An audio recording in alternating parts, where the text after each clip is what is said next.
90 ደቂቃ አንዱ አሸናፊ ሌላው ተሸናፊ የሚሆንበት፣ አንዱ አግቢ ሌላው የሚገባበት፣ አንዱ የሚደሰትበት ሌላው የሚያዝንበት 90 ደቂቃ። ይሄ 90 ደቂቃ እንደ ድንገት አሸናፊና ተሸናፊ ሳይለይ የሚቆይ ከሆነ ሌላ 30 ደቂቃ ጨምሮ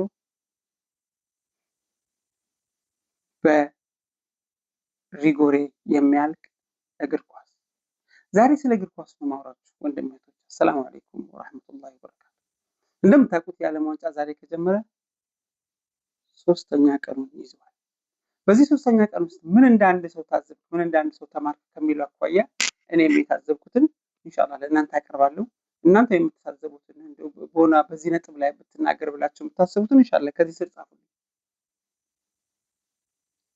ቁጭ ብዬ እንዳትረሱ 11 በእያንዳንዱ በኩል ያሉ ተጫዋቾች 11 ናቸው። ኳሷ አንድ ነች። 11 አንዱ አሸናፊ ሌላው ተሸናፊ የሚሆንበት ምንድነው ተአምሩ ብላችሁ የምታስቡ ከሆነ በተለይ የአሜሪካን ቲም ቁጭ ብላችሁ ካያችሁ የአሜሪካ ቲም ጥንካሬው ችሎታ ሳይሆን አብሮ በጋራ በመተባበር የታነጸ ትውልድ፣ አብሮነትን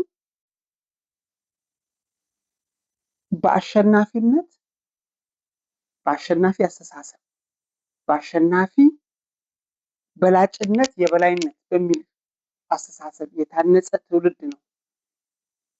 እነዛ 11 ሰዎች ኳስን እንዲያንቀሳቀሱ ያደርጋሉ። ስትራቴጂው ቀላል ነው ማስተማር። ከዚህ አንተ ለዚህ አቃብል ማለት።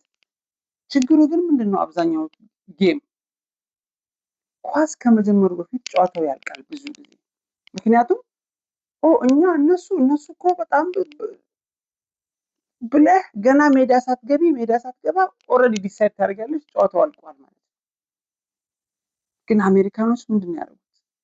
አንድ ከአሜሪካ አሰልጣኙ አርጀንቲናዊ ነው እና ቃለ መጠይቅ አደረጉት እና የሆነ ሰው ያለው መልእክት የሆነ ፊልም ተመልከት ይለዋል።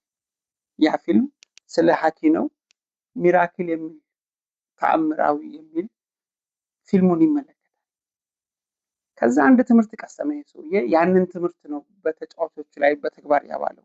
ያ ምንድነው?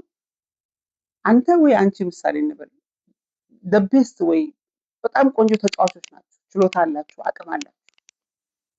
ችግሩ ግን ያችን ችሎታ ወደ ግሩፕ መቀየር አልቻላችሁ። እኔ አውቃለሁ፣ እኔ የበላይ ነኝ በሚል ስሜት ሌሎቹን ተጫዋቾች አብራችሁ የማታሰልፉ ከሆነ አሁን ምንድን ያለው ሰውየው? the right players not the good players። ትክክለኛ ተጫዋች ምርጥ ተጫዋቹን ሳይሆን፣ ምርጥ ተጫዋች እንደ አንድ ሰው ምርጥ ተጫዋች ሊሆን ይችላል። ግን 11ዱ ተጫዋቾች አብረው መጫወት ካልቻሉ እንበል ምሳሌ ምርጡ ተጫዋች አጥቂ ከሆነ ወይ ምርጡ ተጫዋች ጎል ጠባቂ ከሆነ እነዛ የተቀሩት 10 የሱን ቦታ ወይ የሷን ቦታ ሊዘጉ አይችሉም። ያ ችግር ምን ይፈጥራል ማለት ነው? መሸነፍን ያመጣል። ያ ችግር ምን ይፈጥራል? እኔ የበላይ ነኝ የሚለውን ስሜት ሌሎቹ ውስጥ አንተ የበላይ ከሆንኩ አንተ ራስህ ስራ የሚለውን ስሜት ይፈጥርና አብሮ ከመስራት ይልቅ አንተ ስራው አንተው ጨርሰው የሚል ስሜት ይፈጥራል። በዛ ምክንያት ያ ቲም ይሸነፋል።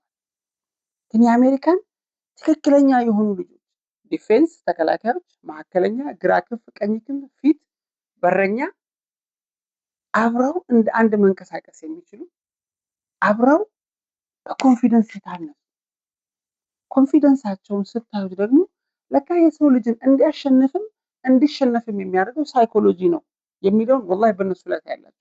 ምሳሌ ወሰዱ። የኢትዮጵያ እግር ኳስ ቡድን ከልጅነታችን ጀምሮ ከጨርቅ ከላስቲክ ኳስ ስንጫወት ነው ያደግነው። ስለ ችሎታ ችግር የለም እኛ